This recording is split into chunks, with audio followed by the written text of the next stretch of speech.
and welcome to Ken Goudsward, who today we're going to talk about something that I've been interested in for a long time. We're going to talk about the Anunnaki. And I have to say, I don't really know much about it. I know enough about it, more than most people, but it's a very interesting subject. Anyway, Ken, how are you? I am great. Thanks for inviting me on the show. Well, it's my pleasure. Really happy to be here. Yeah, Yeah, because yeah. it's It's always a interesting. topic I enjoy talking about too. It's pretty fun. Yeah, Um, I I feel like I'm glad you said how much we know about the Anunnaki, because essentially we don't really know anything about them. We think we know stuff because of certain authors who shall remain unnamed, who have made a lot of claims, a lot of which were fairly unsubstantiated. Um, so yeah, I mean, basically the Sumerian mythologies are the ultimate source material for this. So it comes from Sumerian, Akkadian, and Babylonian texts, all which were written in cuneiform. Um, and which were essentially lost for hundreds of years, until they were a lot of tablets were discovered at a couple of prime sites in primarily in Iraq. Um, and in the early 19th century, there was a couple of major discoveries there, and thousands of these tablets were recovered. um, they were then essentially thrown into wheelbarrows and put into shipping crates and sent to England, without really being put into any kind of order. So it's hard to say, even this is this particular myth, because usually one myth doesn't fit on one um, tile. So you got to remember, these are clay tablets, right? So they're limited size. Um, and like, for example, the Enuma Elish legend that we know of is comes from primarily from 7 tablets, of the clay tablets with cuneiform on them. Um, but even that, we don't really know for sure, because these tablets were all mixed up and sat in the basement of a museum for a couple of decades before anybody started to realize, oh, gee, actually, these could be interesting. Let's take a look at them. And so basically having to piece the story together well, first of all, the fact that nobody spoke that language, nobody could read cuneiform. So there was a lot of work that was done to try to make any kind of sense out of this. And, and even today, there's very few people who speak that language or who read that language. Um, So it's interesting that uh, it's actually kind of incredible that we were able to assemble it into any kind of order. Um, on top of that, you've got the most of the plates, the tablets had some kind of damage. So, like, they're chipped or whatever, because they were in a building that was essentially ransacked. I mean, we don't know the exact story behind it, but most likely it was like a royal library, a room in a palace that was eventually taken over and destroyed. The whole palace would have been destroyed. So these, uh, there was some heavy damage sustained to a lot of this material. mm, Nevertheless, the historians are a very voracious lot, and so they were able to, due to a lot of hard work and just stick-to-itiveness, they were able to reassemble some of these texts. So then people began to try to understand what they said, and in so doing, essentially created translations into whatever language they were working in. So there was English translations and German translations coming. And I guess French, probably French, German, and English were the first. mm.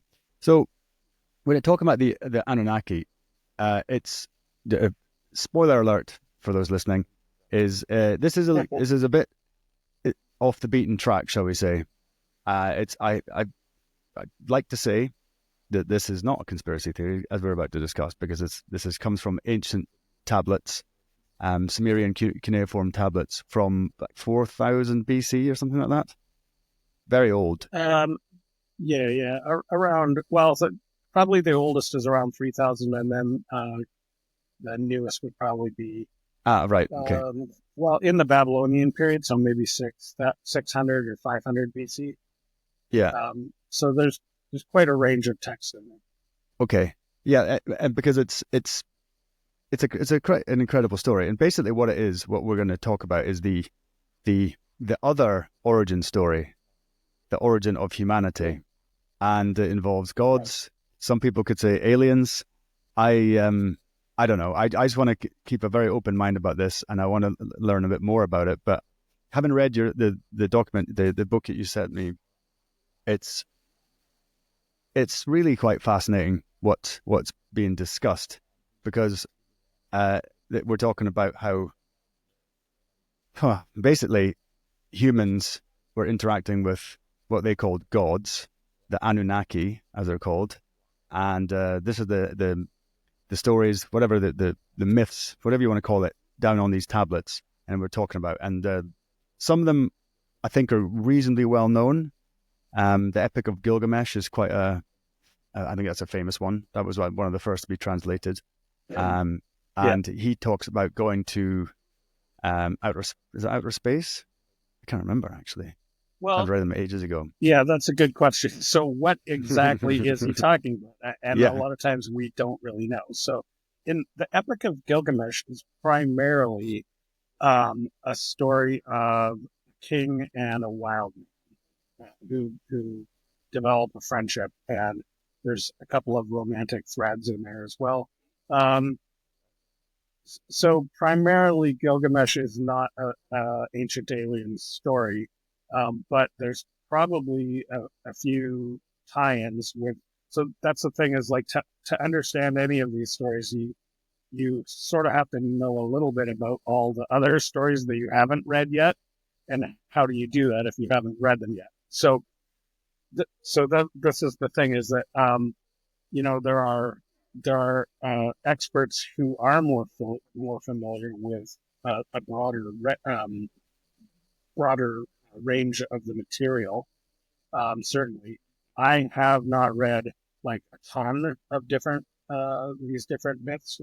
I'm using air quotes here on myths, but essentially, I became interested in this topic after looking at some more of the biblical side of the ancient alien question, and whether there were UFOs mentioned in the Bible at all.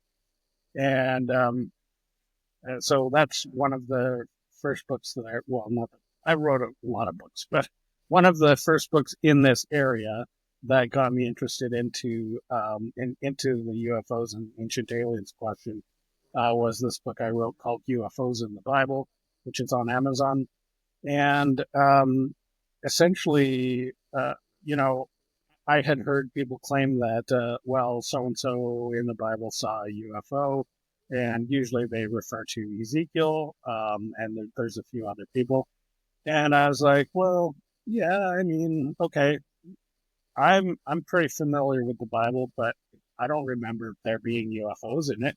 And they never told us about that at church. So I like to do some fact check. So as much as I could, I'm quite familiar with the Bible, and I definitely know where to find all the stories. And if I can't remember it off the top of my head, it's very easy to find. So if, for example, somebody says, well, Ezekiel saw a UFO, well, I can, first of all, look at the book of Ezekiel.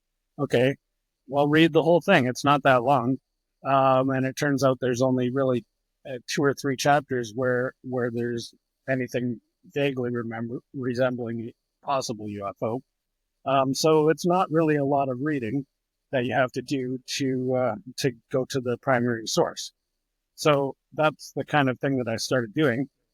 And I found it very fascinating. And indeed, I mean, you can't say with 100% certainty whether or not the Bible is talking about UFOs, but there's a there's actually about 50 different occasions that I delve into in my book where it sure sounds like a UFO. Like there's stunning parallels between the stories in there and the stories that you hear from contemporary UFO encounters. Um, Not only that, the technology is very similar, or at least, if you think about it as technology. So if you think about it from um, a phenomenological point of view, like, okay, what is this experiencer telling me? Because they are having some kind of experience, whether it's a spiritual experience or a physical experience, it's not stated in the prime material. They don't say God came to me. They actually never say that. What they say is they use other words like perhaps a messenger came to me. And so there's a lot of things where they're getting a message, which I find kind of interesting. That also tends to happen in modern day encounters. And a lot of times they're talking about uh, look up in the sky, they hear a noise or they see a light, and there's often fire or bright lights. And there's often like a metallic ship. Like they're talking about flying metal, so metal in the sky with fire coming out of it. Um, that's kind of the biggest thing that you can take away from all of these encounters is that 50 times in the Bible somebody's talking about a flying metallic object. I mean, that doesn't sound like what. That's not the God that they teach about in church. He's not. He's not metal. He doesn't have fire coming out of his butt usually. So it's interesting. Hmm. Um, yeah. So then after looking at that, I started reading some of the classics in ancient alien theory, such as Von Daniken and Sitchin, and both of those guys. Well, so Von Daniken mentions the Bible, but he also mentions the Anunnaki, and of course Sitchin is really all about the Anunnaki. So I wanted to start reading some of the Sumerian texts, and the one that I chose to look at first was the Enuma Elish, because it is touted as being the creation story. And so I wanted to compare that against the book of Genesis and the creation story there. Some of the experts had already been, um, you know, talking about the parallelism there, and I wanted to see that for myself. So yeah, I wrote this commentary on the Enuma Elish. This is not a new translation. This is based on existing open source translations that were done by previous academics. I'll give credit where it's due. It's trying to think who I don't want to give you the wrong name, but yeah. Anyway, I'll Come back to that. it's in in the book. It's outlaid in there as to where I got the material. Um, so essentially, I started reading it and thinking to myself, well, what does this really mean? And like, what are possible different things that it might mean instead of just the assumed meaning? Because the thing is, when we talk about mythology in Western civilization, we have this. It's really built on a lot of underlying assumptions uh, that are really influenced by Christian theology. So we use the word God in or gods when we're talking about mythology, and when you look at the original texts, there is no word specifically for gods that really translates properly.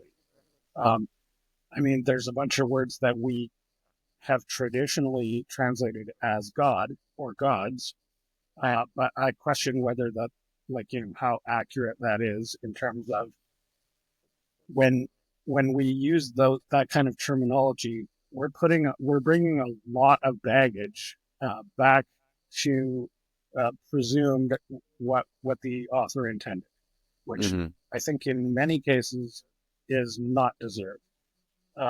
So I tried to stay away from that kind of interpretation. Um, like implicitly, we we think, oh well, we're going to read a myth. It's going to be about gods. No, but that's not necessarily true. Um, it's quite possible that the people who wrote these stories, and I'm calling them stories rather than myths, because it's possible that the authors had never thought of any kind of an idea that's anything like the word gods that we think of. There's no indication in any mythology that I've read, um, and I'm talking about any mythology. There's no indication to me that there is any kind of a realm outside of the physical realm. So and I'm talking. This is including Nordic, um, ancient, um, ancient Hebrew, ancient Sumerian, um, the ancient Sanskrit. None of these mythologies, by definition, have gods in them. What they do is they have characters. Some of the characters are easily grouped into like, okay, well, these are a specific group, or a lot of times it's family. Um, but they always live somewhere. They always reside in a physical location.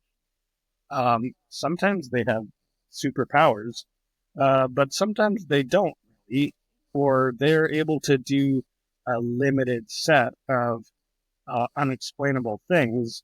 But you have to wonder, like, there isn't really a reason as to how they can do some things and how they're limited in other regards. And so sometimes it sounds like perhaps they had some kind of technological way of getting certain things done. Um, so my assumption is, well, I know that the physical world exists, so let's go with that. Maybe that's also what the authors knew, right? Like people have known that physical reality was a thing for millions of years, not just thousands of years. Um, so I think to jump outside of that framework without a significant evidential basis is kind of silly. Um, yeah. So if we assume that the writers and the characters within the stories are physical beings who are in most cases very human sounding, they have the same types of emotions we do. They have the same types of motivations that we have, and they do the same types of actions we do for the most part.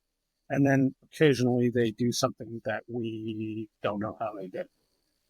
Um, so to me, these are stories about people. Now, that doesn't necessarily mean human, but they are intelligent beings who are physical and they live on Earth, or at least they're here on Earth. Um, Now, in some mythologies, they do talk about the that these beings came from somewhere else and came to Earth. So that's interesting. Um, in no cases is it that they came from outside of the physical universe. There's I can't think of a single instance where that is explained or even implied in the stories.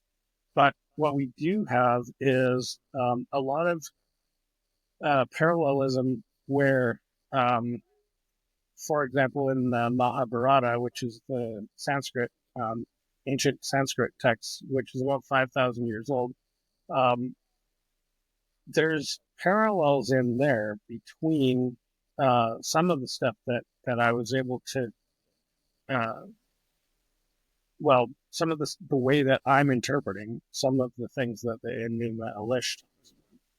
So that's kind of my influence in terms of as I was reading this material and going, okay, but what if, like, this sounds weird. Like, there's some stuff in here that sounds like, um, it sounds like it parallels something in the Mahabharata or something in the Aztec mythology or something in the Hebrew mythology.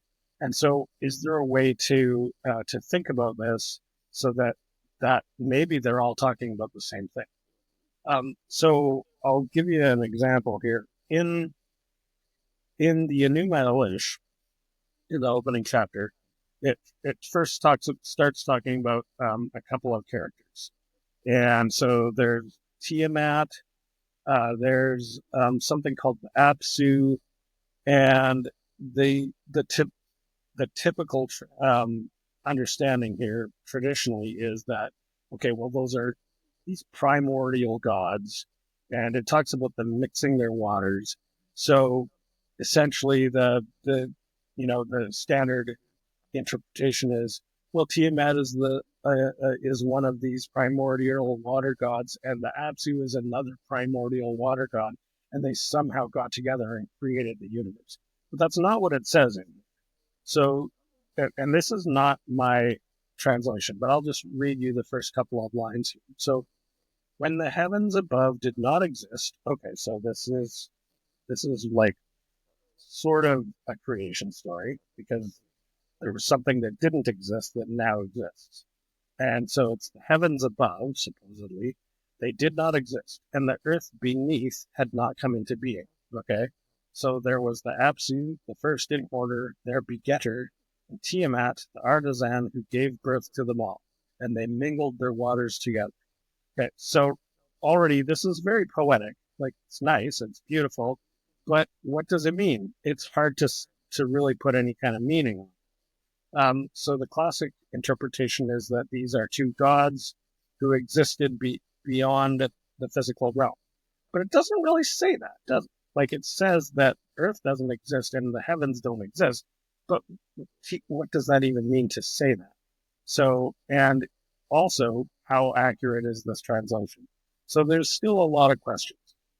So basically, as I'm reading this, I'm like, okay, I mean, I'm not going to like argue with what they're saying because it could be maybe 80% correct or maybe it's 100% correct. I don't know. I haven't read the cuneiform and I don't speak Akkadian.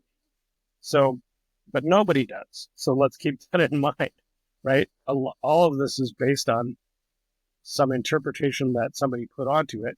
And in order to revive a dead language, we have to put some kind of semantic meaning onto each word. We're probably going to get that wrong, which is what I'm finding in my Hebrew studies. Is a lot of the times the translations that we have are very inconsistent because in many instances we've assigned a value without necessarily having a good evidential basis for it. And a lot of times sometimes it works, and a lot of times it contradicts with let's say 99% of the other instances of that word, where if it means something most of the time, maybe it means that thing all the time. I'll give you a really good example from the Hebrew. Well, actually, I'll come back to that. So remind me to talk about the Yeah. the example from Hebrew. Um, but yeah, so back to the Enuma Elish. So it starts talking about like what these characters are doing, and so essentially there's a narrative. So we do have this concept that it is a creation story, but essentially it's a narrative, and they're so um, you get into it a little bit, and then you're like, yeah, okay, it's hard to say what they're talking about.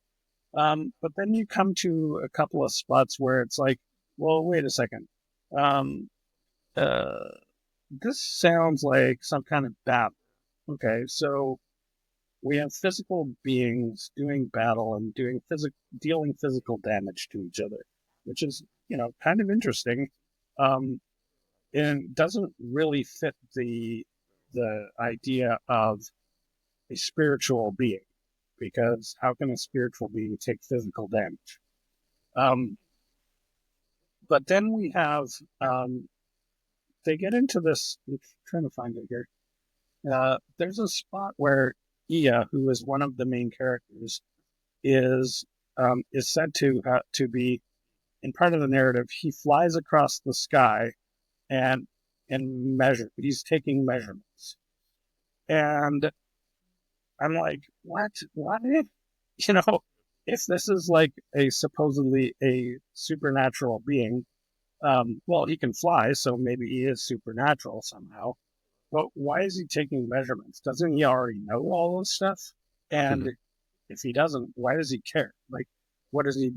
What, is he using the metric system? Like, what is happening here? And so, just by kind of taking these little hints like that, and and piecing it together with other parts in the story, essentially, uh, there's a lot of little pieces that start falling together like a jigsaw puzzle. And what I began to notice is, so I come from a technology background. I do a lot of work with databases and operating systems and software applications and this kind of thing. So I started to notice technological, well, put it this way. I started to notice things in the narrative that sound a lot like existing technologies that we're currently working with, such as um, cloud technology, virtualization, which is, I don't know if many of your listeners will know what a virtual machine is, but basically, it's a thing in IT where instead of having a physical computer in your basement, like typically businesses would have, um, well, there's I don't want to get into the details of virtualization. Let's just say virtualization is a way of doing things in software that you used to do in hardware. So it's kind of like stepping up a layer in terms of um, abstraction. And I started seeing things in the story in the Enuma Elish that indicate to me that this could be explained, and I'm not saying that it should be necessarily, but could be, that a lot of the parts in the story, which otherwise I don't know what they're talking about, but if I think about virtualization, oh, actually that makes sense.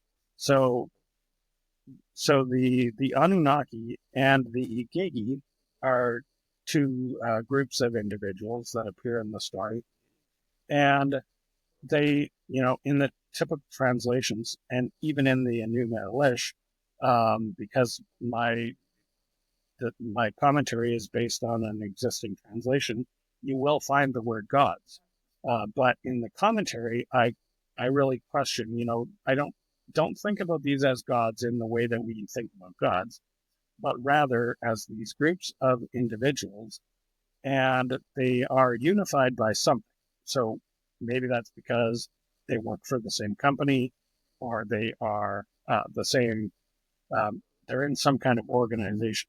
So by taking a whole bunch of little clues from the organization of the characters and from these little bits of narrative that have sort of technological sounding parallels, um, I came to the very crazy sounding conclusion that the Igigi were a group of people who were using cloud technology that they had been purchasing from Ia, who is another one of the characters. Ia being the CEO of the corporation, essentially, who's selling the service. He's selling cloud hosting technologies to the Igigi, and they have become virtualized to the point where they're like, you know what? We're sick of this virtual reality. We want real reality. And so the next phase of Ia's plan is he sets up a physical shop and he sells the Igigi on the idea that, hey, come to my new planet called Earth. We're going to set up this cool new thing, and you guys are going to get to feel reality. So you're going to be able to like eat and do physical labor and have sex and do all this fun stuff. And essentially, that's in this sort of interpretation. That's how the Igigi first came to Earth. Eventually, they got tired of it, and uh, things progress, and that is covered in my second book about this, which is based on the Atrahasis epic. So these are two separate Sumerian myths, but they do appear to be like in the same series. So the Atrahasis picks up essentially starts with a very brief, hey, last time on the Anunnaki Lish, remember what happened? And so it seems like it flows into it. Also, really interestingly, the Atrahasis is also sometimes seen as a creation myth because it talks about it appears to talk about the creation of humanity. So what happens is we have the Igigi and the Anunnaki, and then they, due to some drama in the narrative, they end up creating humans. So it is a creation story, but in a different vein from the Enuma-Elish. But a lot of times the Atrahasis epic is really just people think of it as it's the flood, and that's because there is a flood that happens in that narrative, but there's a lot of differences between the flood that happens in Atrahasis and the flood that happens in the Bible. And so if you watch Ancient Aliens, you'll hear only the similarities. You're like, oh, this flood happens in all of these different myths across all these cultures. Yes, but also let's look at the details and see what's different about them. However, of course, a lot of times those details are going to be based on our interpretation that we put on. For example, in the biblical narrative, the flood covers the whole earth, right? Well, does it? I mean, if you go back and read it in Hebrew, that's not necessarily what it's saying. So there's a lot of, I think, doctrinal stuff that's been overlaid on top of it. There's a lot less doctrinal material covering up the material in other cultures, simply because for a long time, a lot of these myths had been forgotten, or perhaps carried along by oral tradition and in some cases written tradition as well, but they weren't thought of as being the truth that we have to base our lives on. So they're just kind of treated like, hey, this is a cool story. And so it's part of the culture, but it's not necessarily baked into the belief system that you have to believe these specific details. Mm. Ken, can I just interrupt for a sec? When you talk about when that particular group came to Earth, were there humans on Earth at the time? Did they mention that? So no, they do. Well, they don't mention it, but what you can imply that there weren't any humans here already, because the creation of humans comes later on in the story. Right. But again, what does that mean? So this could be interpreted as sort of like an uplift. If you're familiar with, was it? I forget which science fiction author wrote a lot of stories about this concept of uplifting, where basically an advanced civilization, in this case humans, in the sci-fi novels, it's humans going to other planets, finding other types of species, like, for example, dolphins and chimpanzees, and then giving them either through DNA manipulation or mechanical means, giving them the ability to do things that are more typically human. So there's um, sort of this idea that the Anunnaki found people on Earth, but they were probably like whether they were apes or maybe it was some kind of earlier hominin like perhaps Neanderthal or Denisovans, and basically took what interacted with the people who were there and modified us somehow to become more modern version of the Homo sapiens. That is, I think that makes sense with the narrative, but it's not really told that way.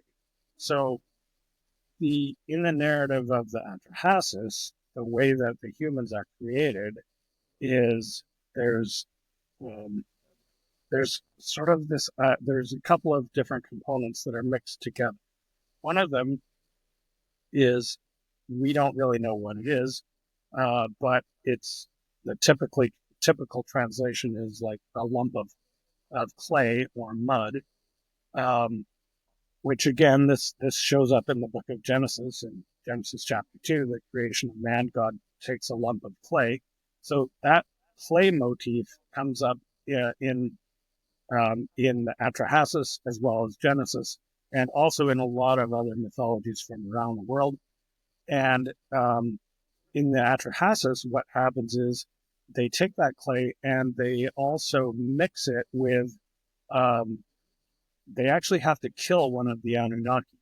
Well, it's actually not clear whether it's an Anunnaki or an Agigi, but one of these existing characters volunteers, or they choose him at random, and he becomes the supply for this biological material. So there's clay, and there's I was yeah. going to I say, see you want to ask a question. I was going to say, no, I was just going to make a comment. The movie Prometheus, Alien Prometheus, Yes, at the exactly, start when the and guy, that's why Prometheus is one of my favorite movies, because it covers yeah, this fascinating story, right? yeah, Um, yeah. So in the Ridley Scott canon, it's the same thing. He takes basically a barren planet. The engineer who arrives drinks the black goo and sacrifices his own DNA. So there's three components, and the same thing happens in Atrahasis very clearly, more clearly than in the Book of Genesis. So in the Book of Genesis, you have God, you have the lump of clay, and then God breathes life into the clay. In Atrahasis, you have one sacrificial volunteer, you have a lump of clay, and then you also, well, there's two other components that come into play. You have, um, as part of the process, so the process is overseen by a group of highly specialized individuals that are later referred to as the womb mothers. So basically, they're like nurses or something, but it sounds very technical. So they're talking about like taking these balls of clay and then baking them in an oven and keeping an eye on them for a certain amount of time. And it sounds a lot like work that's done in a lab. Um, and you have only these few people are qualified to do this work. Uh, at one of the last stages of the process is that they take the lump of clay, and well, it's the mixture of the lump of clay and the biological material from the sacrificed god, and all the other gods come through and spit into the mixture. So everybody's adding their DNA, wow, right? And this is fascinating. Um, and so out of that comes the human population. So there's definitely what sounds like a very technological process involved. There's certain steps that have to be done in a certain order and that take a certain amount of time. This is not just some god clicking his fingers, right? And then uh, there's there's DNA involved on several layers. So there's like the idea that all of them had to fit in there is fascinating to me because that talks of um, genetic diversity, which is very important, and also just the fact that they needed raw material to begin with is also very interesting. So to me, it feels like the Genesis story is like a simplified version of the Abraxas story. Mm. It's funny when you mention all this. What it immediately leaps out to me, sounding like it's like lab grown meat, or babies in incubators type of thing. Some mad Yeah, scientist doing human hybrids. And it's weird exactly. that it comes. It's that it comes. God, how would you say it? That it comes through on all these different stories from in different parts of the world. It's in India. You mentioned from Mesopotamia and down in Southern America, and that's yeah. There's one thing Yeah, I was going to like mention. out. There's one thing I was going to mention before is I read this, so I don't I haven't dug in and verified it for fact, but that Saddam Hussein. Have you heard this? That Saddam Hussein was planning to make a museum or a theme park for Mesopotamia because, according to him and people in that region, where they said what you guys talking about, the Christians and what all the other people are talking about is not true. This is not the story. We've got the oldest. We have evidence from the oldest stories that have all these this written evidence explaining exactly what happened, and he was going to make it like a theme park, getting Iran involved, all the neighboring countries to and basically make bring all the information in and make it like a theme park. You can go and visit and read all about what the original story was. And the person who was talking about the story was said that it was one of the reasons why the Gulf War started, because as we know what happened during the Gulf War II, I'm talking about Gulf War II, that is, there was widespread looting of the Baghdad Museum. Bunch of all these tablets go missing. Even some of the leaked Hillary Clinton emails talking about they think they found the tomb of Gilgamesh, and Right. that all that, and so that becomes, and it gets to my point, which I've made on quite a few podcasts, is about the hidden history aspect and how it seems to me that there are people in the world who do know, they know exactly what happened, how humans came about. But Yeah, that knowledge yeah, is very, very closely guarded secret. I guess for obvious reasons, they don't want to, I guess, freak people out or whatever. I don't know why exactly that knowledge is not widespread. Why we're not taught this Anunnaki story at school, for instance. We get one side of the right. story, we don't get the whole thing, and it just Yeah, so happens that they went into the Western forces went into Iraq, and there was a lot and there still is a lot of looting going on. What they'll do is they'll oil companies, they get these sectors, fence it all off, have security, and they find stuff all over the place in Iraq. And this stuff is not it's going into private collections. And as we know, there are yeah, several quite prominent private collectors who are billionaires, and they, I guess some of them are clearly good. I'm trying to remember the name. There's a Norwegian guy who's really big into all this ancient history stuff, and right. whether they're doing it for the good of humanity, they're making sure this stuff is closely kept. They've got hold of it. They can Yeah, control it, yeah, and keeping it for mankind. But it just seems like there's an awful lot of. I've done a lot of these podcasts with people who've done, like you have, done the digging into these stories and come back with an alternative, a potentially alternative history of for our story. And it's, I don't know, what do you think of that? Yeah, no, I think you're definitely right about there's something weird going on for sure. So, I mean, okay, let's put it this way: if I had $1 billion, and a helicopter and all that stuff, I'm not going to have to go to my day job. So, what am I going to do? I'm going to get on my helicopter and I'm going to go check out some of these places because, like, yeah, this is cool. Um, and if I find some stuff, what am I going to do? Well, am I going to give it to the Smithsonian? Hell no, because they're going to stick it in the basement and forget about Yeah. it. Final scene of Raiders of the Lost I Ark. don't. Yeah, That exactly. huge warehouse. So I don't. I don't have a problem with billionaire collectors per se, but I think that there is like Spider-Man's uncle said, there with great power comes great responsibility. So there's this idea of shepherding knowledge, which right now, so the artifacts themselves are separate from the knowledge.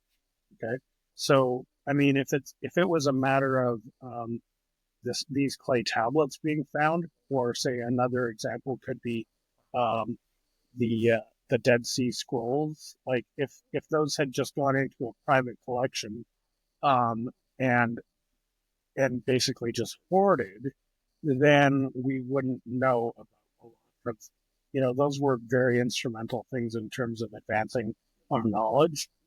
Um, but did they really? Because they're advancing the knowledge based on new details that are still being interpreted in the standard way through the academic sector.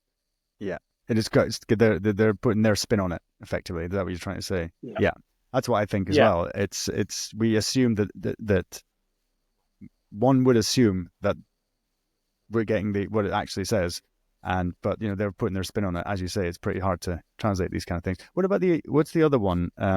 Is it the Nag Hammadi?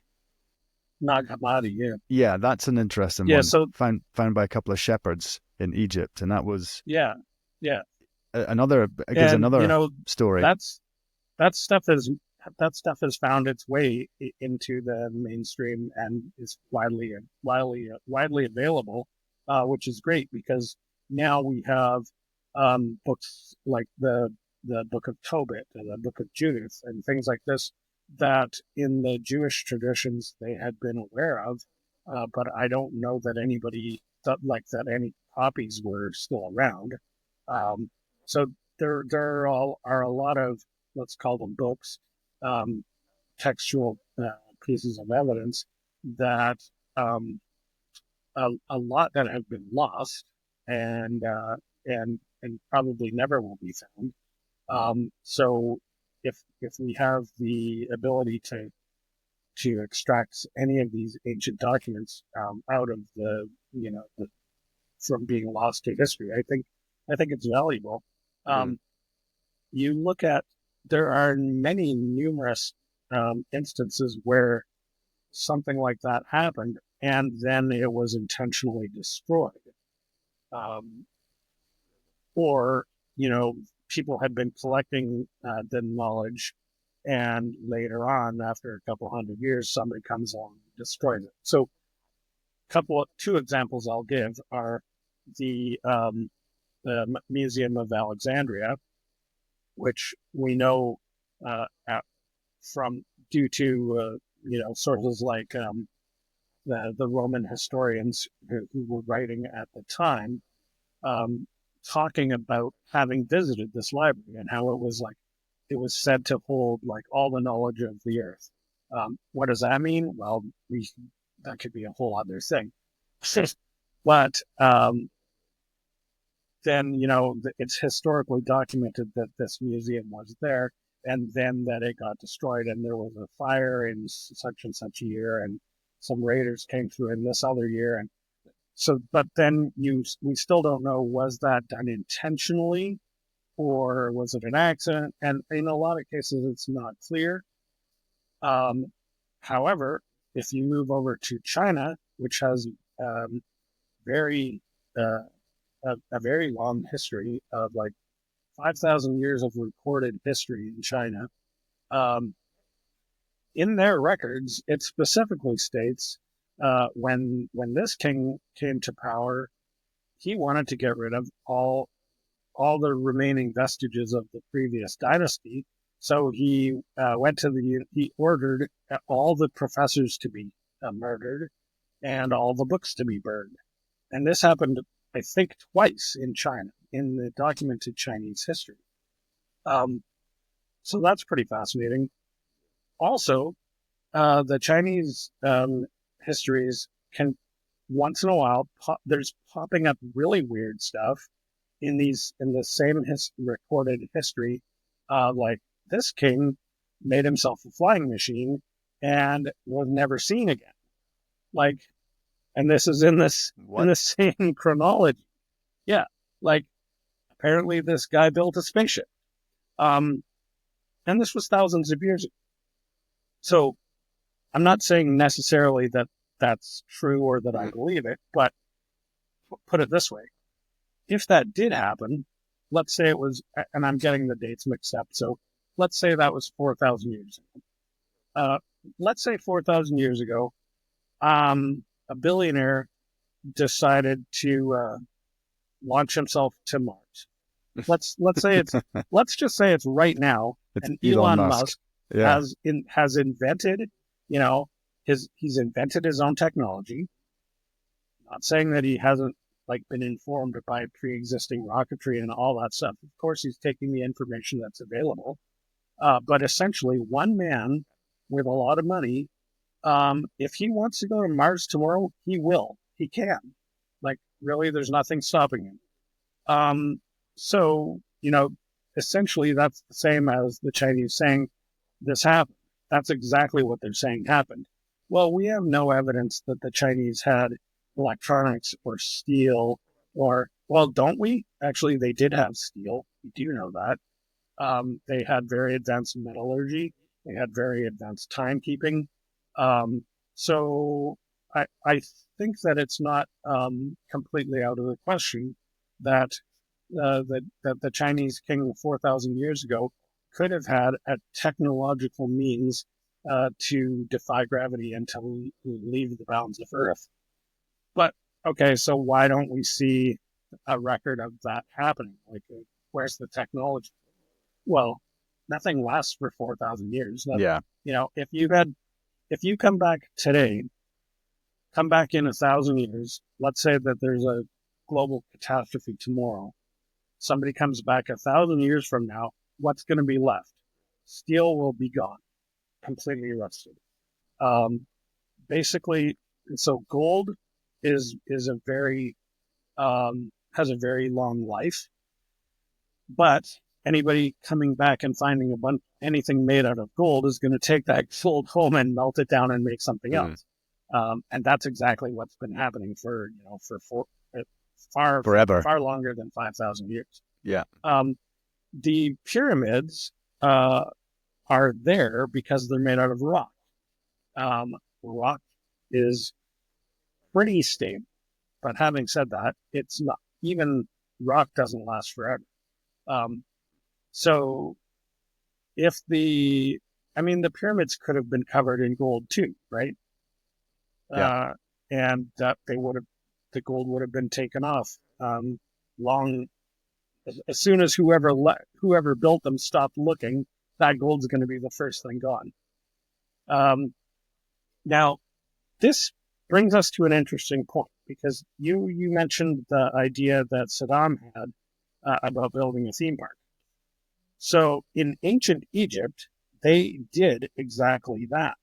There is a temple called it's supposedly it's a temple to one of the Greek gods. It's located in Dendera, but it's not a temple at all. It's actually a theme park to the previous age which in ancient Egypt was referred to as previous age. I can't think of the name of it at the moment, but Kemet. basically, Zep Tepi. Oh, Zep Tepi. Yeah, yeah, Kemet, I think, factors into that story somehow. yeah. But the ancient Egyptians talked about this thing called Zep Tepi. You only hear about it in this one place, though, and this is in this one temple. Or it's not a temple. I got to stop saying that. It's in this Building. one theme park. That's yeah, in their theme park that's dedicated to Zep Tepi. And the events that they talk about there are at some, we don't know how long before, but at very ancient, in the ancient Egyptians' eyes, this was coming from an ancient period. So, and we don't know when this was built, but let's assume that it was during the dynastic period. That's the typical mainstream tech kind of explanation is that maybe somebody like Cheops or Khufu or one of the later pharaohs might have built this. Well, maybe they did, but maybe it had already been there for 1,000 years or 2,000 or 5,000 years.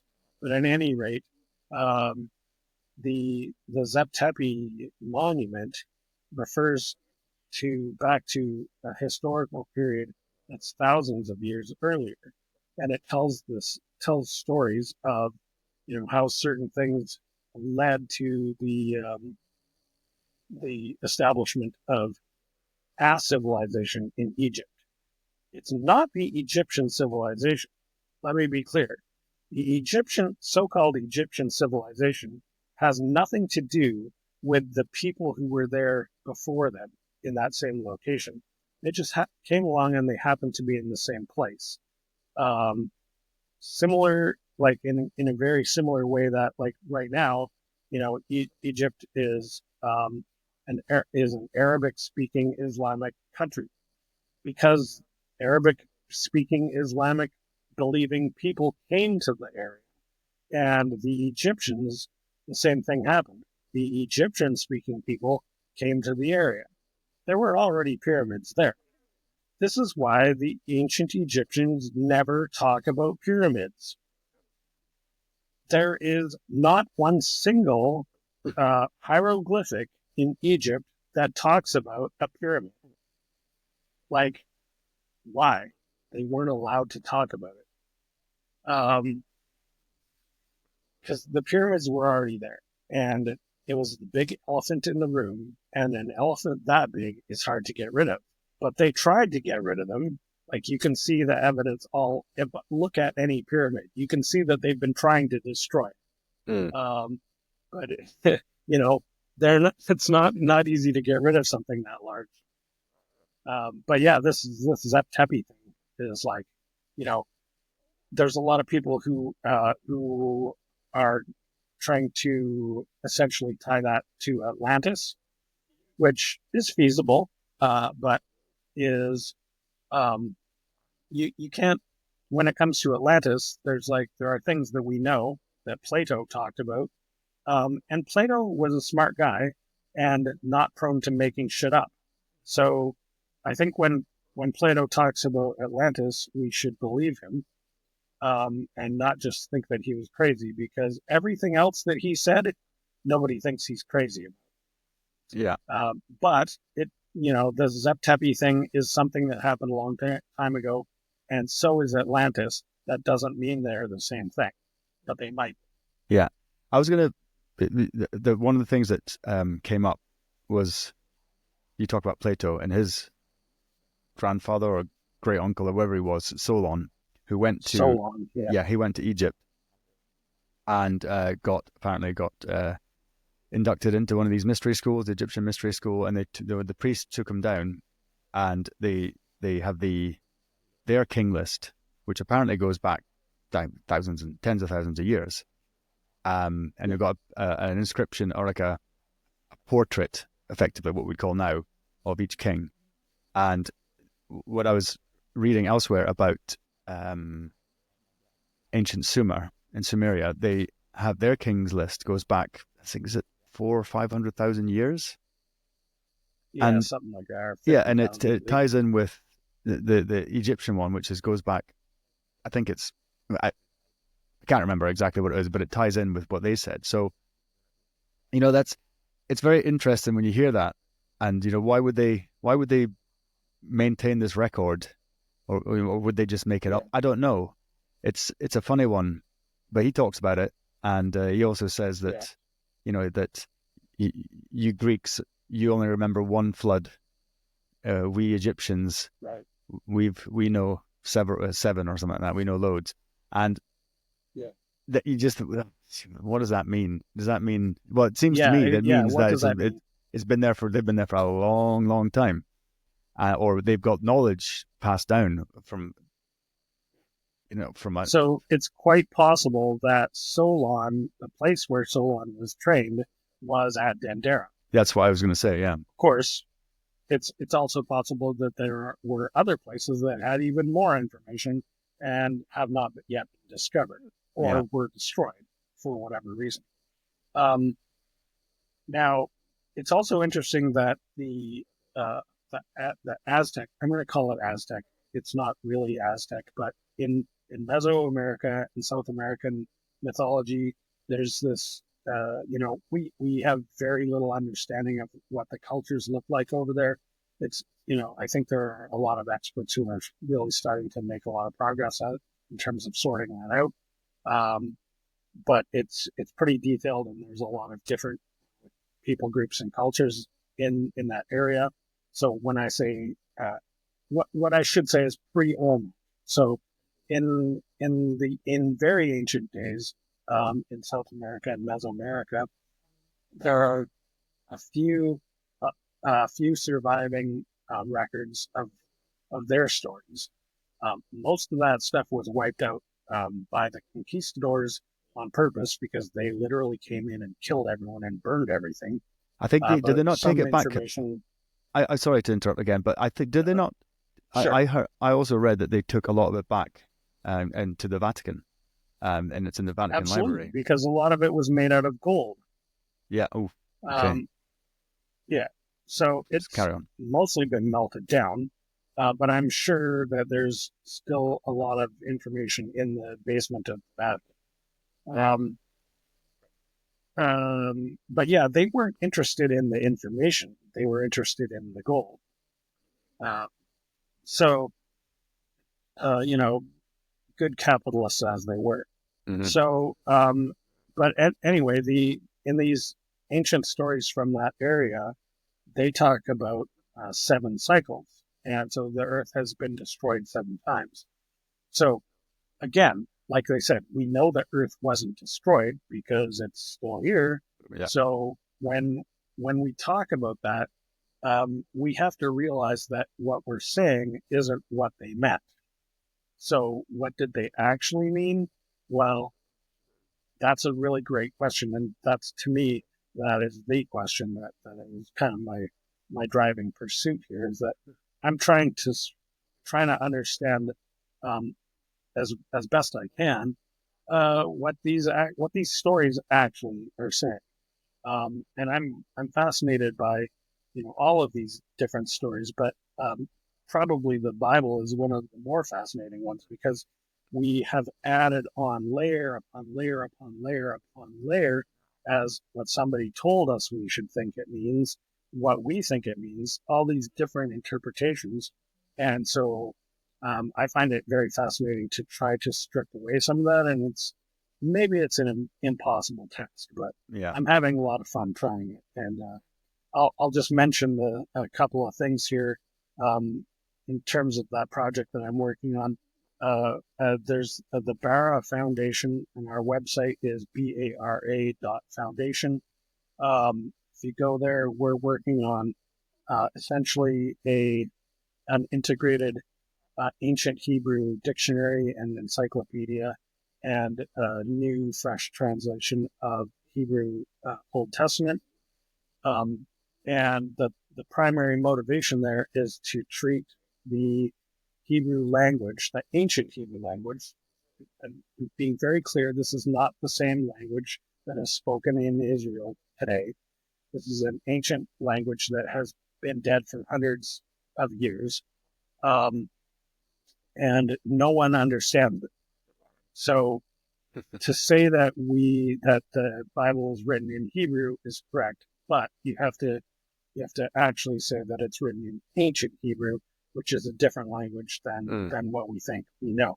So we're having to unlearn what we think these Hebrew words mean and look at the context of like there's a lot of words that show up a lot of times. So let's say a specific word is used 1,000 times.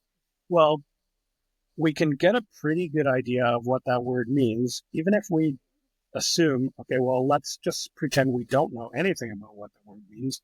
Well, let's put it into the context of what the other words around it appear to be saying.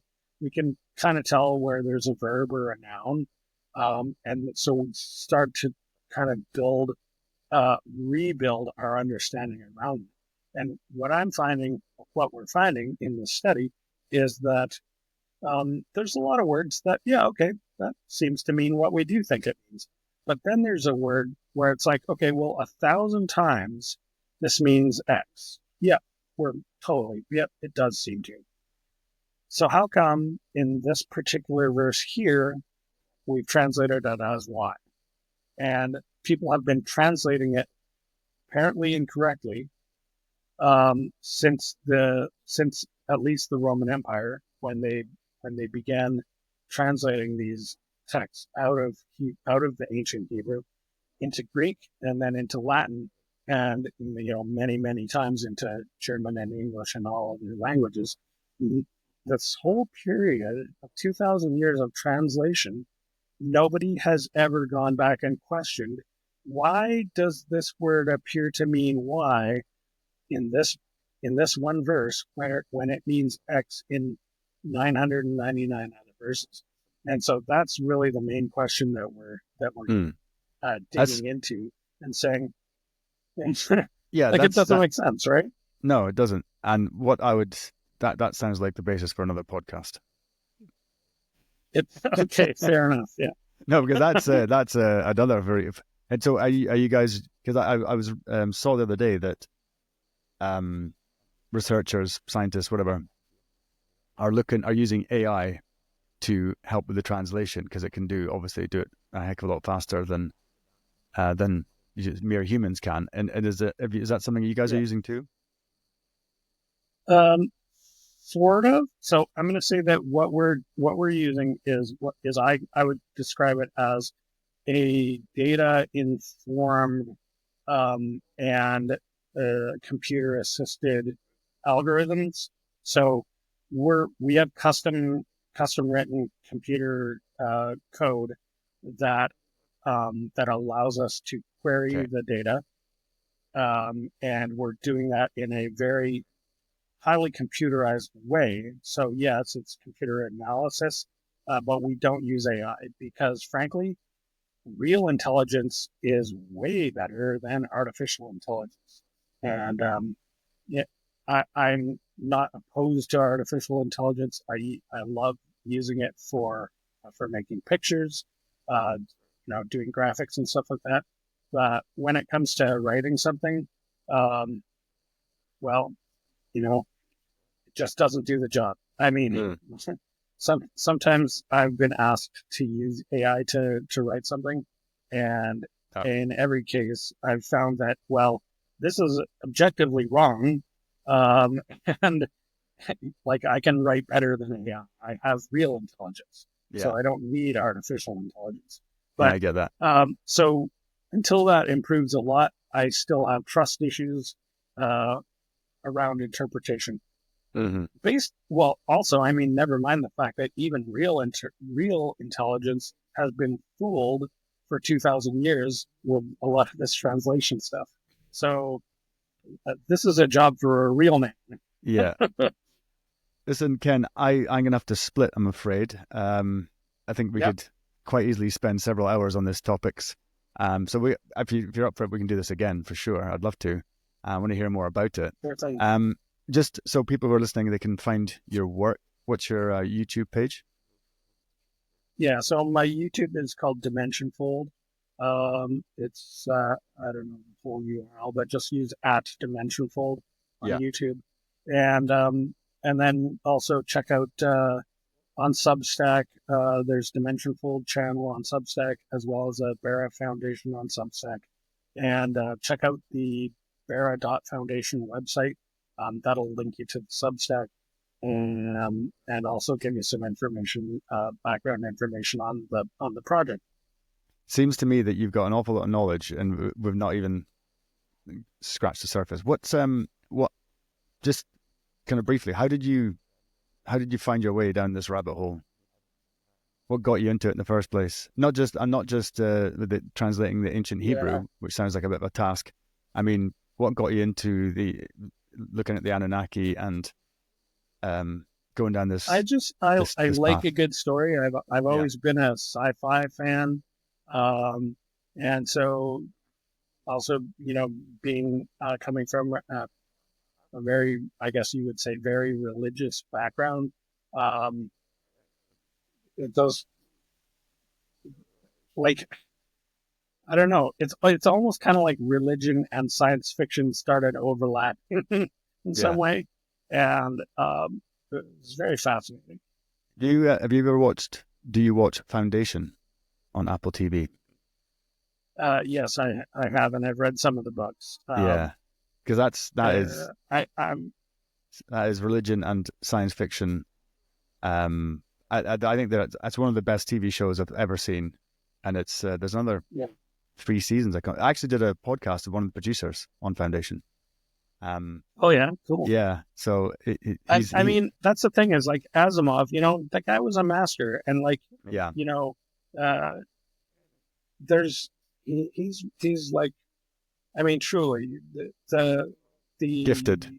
The classic science fiction writing is hard to beat, and I mean, sometimes it comes across a little dated now, sometimes, but Arthur C. Clarke, Asimov, Heinlein, guys like that, there's a reason that they were, successful, is because back then people cared about quality.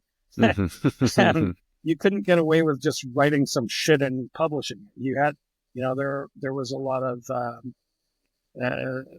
well, I don't know. I mean, I guess it's always been the case that sometimes garbage gets published too. But I guess my point is that a lot of this classic science fiction is worth taking the time to read. There's some really good stuff in there, and I feel like, so let's bring this back to the Aliens franchise. So there are I'm in a lot of Facebook groups that just talk about the Aliens franchise. Okay? So they're fan groups, but most of the content in these fan groups is like, well, we hate this episode. The only good Aliens movie is the first one or the second one, which is kind of interesting. But I guess the point I'm trying to make is that I understand why people say that, because we're talking about different genres here. The first Alien movie was a horror movie. The second movie, Aliens, was an action film. Those are kind of different demographics. Then, after that, in Alien 3, and all the way to the current ones, there's more the science fiction vibe to it. There's less action. Not that there isn't action, but the film is not just driven by action. The film is kind of driven by thematic concepts. And so it's that conceptual thinking where, hey, I'm not just looking for explosions and jump scares. Not that there's anything wrong with that. I want explosions and jump scares, but I also want these more kind of thematic kind of stuff where it's like, well, there's an idea. Like in Prometheus, they're talking about this idea of, somebody created us. Who are they? and then that gets developed through Prometheus and Covenant, and even in the new movie, which I can't remember the name of right now, but they continue that same theme. The black goo is actually the main character of this whole franchise. Hmm. And so that's why I love it so much, because it's also the main character of the Enuma Elish, Arthur Hass's epic. So it's like these are these really old stories that still resonate with us, because for 5,000 years we've been trying to get to the bottom of this story. Who wrote this story? Like, are we all writing it still currently? It's interesting to ask. I think these are the questions that are really kind of fun to think about, because there isn't really an answer to them. And it's like, okay, you can do a lot of what if stuff, and to me, that's what makes life interesting, is that we don't know the answers. Yeah, that's a good point. That's a good point to finish on as well. So Ken, thanks very much. I really would like to do another one with you, because this is you're hitting some of my buttons, I have to say. I love this kind of thing. Absolutely, And let's do the it, crazier man. the better. And I think it's very important to say also that sometimes I get labeled a conspiracy theorist, which I just brush off.